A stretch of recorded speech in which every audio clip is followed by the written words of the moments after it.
আজি হাইলাকান্দি আহিছিলোঁ। তো আমাৰ সকলোৰ বৰাক উপত্যকা সকলোৰো শ্ৰদ্ধাৰ প্ৰাক্তন মন্ত্ৰী মাননীয় গৌতম ৰায় মহোদয় হাইলাকান্দি আহিছে। তো আমিও আহিছোঁ আশীৰ্বাদ লোৱাৰ কাৰণে আৰু বহুত ডিছকাছ কৰিলোঁ। হাইলাকান্দি বা বৰাক উপত্যকা বহুত খবৰাখবৰ মাননীয় মন্ত্ৰী বা প্ৰাক্তন মন্ত্ৰী মহোদয় আমাৰ পৰা জানিব বিচাৰিলে। বিশেষকৈ আমাৰ মাননীয় মুখ্যমন্ত্ৰী ডক্টৰ হিমন্ত বিশ্ব শৰ্মা মহোদয় আগামী 6 ডিচেম্বৰ মানে হাইলাকান্দিলৈ আহিব। আর তার কারণে আমি নিজে নিমন্ত্রণ দিবলৈ আহিছোঁ যে আমার গৌতম রায় মহোদয় যাতে তাতে যায়। আর আমার মানে সিএম যেহেতু আহিব, সিএমেও মানে আমাক মাননীয় মুখ্যমন্ত্রী মহোদয় কৈছে। তো আমি এই কারণে আহিছোঁ যে প্ৰাক্তন মন্ত্ৰী মহোদয়ৰ লগত কথা বাৰ্তা পাতিলোঁ আৰু তেখেতৰ আশীৰ্বাদো বিচাৰিছোঁ। পলিটিক্যাল এটা পুৰা সামাজিক আর একটু আত্মিক, তাতে কোনো পলিটিক্যাল কোনো ইয়ে নাই। আর সদায় আমাৰ প্ৰাক্তন মন্ত্ৰী মহোদয় আপোনালোক সকলোৱে দেখিছে, যেতিয়া মন্ত্ৰী আছিলে তেতিয়া বৰাক উপত্যকা চবেই ভাল পাইছিলে, ভাল কাম কৰিছিলে। আৰু আজি আমি মন্ত্ৰী, তো আমিও আশীৰ্বাদ বিচাৰিছোঁ যে যেহেতু আমাৰ মাননীয় মুখ্যমন্ত্ৰী মহোদয়ে আমাক মন্ত্ৰীসভা স্থান দিছে, কাম কৰাৰ সুযোগ দিছে, তো বহুত কিবা জানিব লগা আছে। তো আমি অলপ মানে ডিছকাছ কৰিলোঁ আৰু আশীৰ্বাদ বিচাৰিলোঁ। বরাকবাসীর জন্য এটা একটা বড় ব্রেকিং নিউজ। বর্তমানে মন্ত্রী প্রাক্তন মন্ত্রী বাড়িতে এসেছে, এই অভিজ্ঞতাটা কীরকম? আজকে আমি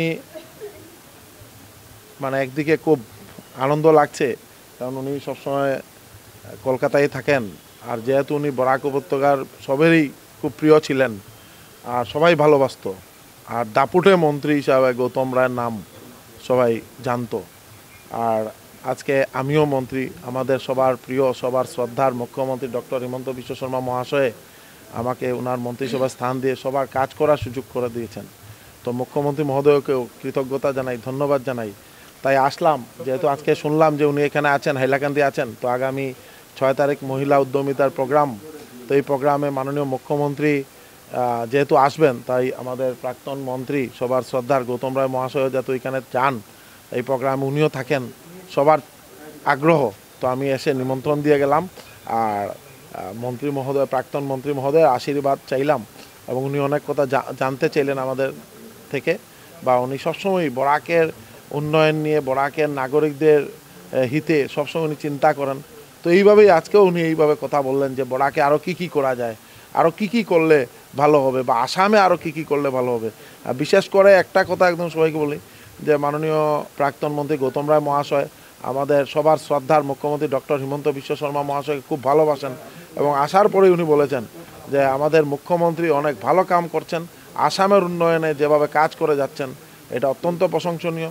এবং উনি নিজে বলেছেন যে এই ধরনের মুখ্যমন্ত্রী আসামে মানে প্রথম কোনো মুখ্যমন্ত্রী আসামকে একটা শক্তিশালী রাজ্য হিসাবে গড়ার জন্য যে প্রয়াস, এটা অত্যন্ত মানে একটা আনন্দের ব্যাপার যে মুখ্যমন্ত্রী যাতে আগামী 20-25 বছর আসামকে নেতৃত্ব দেন, এটাই উনি আশীর্বাদও দিয়েছেন এবং আগ্রহ করেছেন।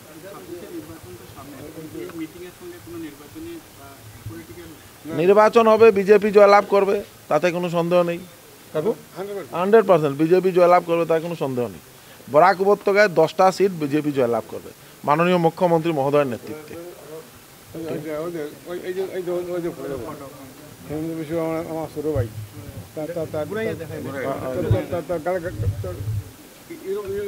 ফটো মানে কৃষ্ণ তো মানে তোলা মুশকিল,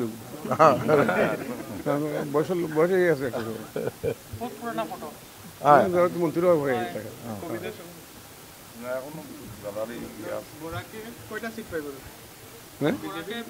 এটা আমি হতে পারবো না,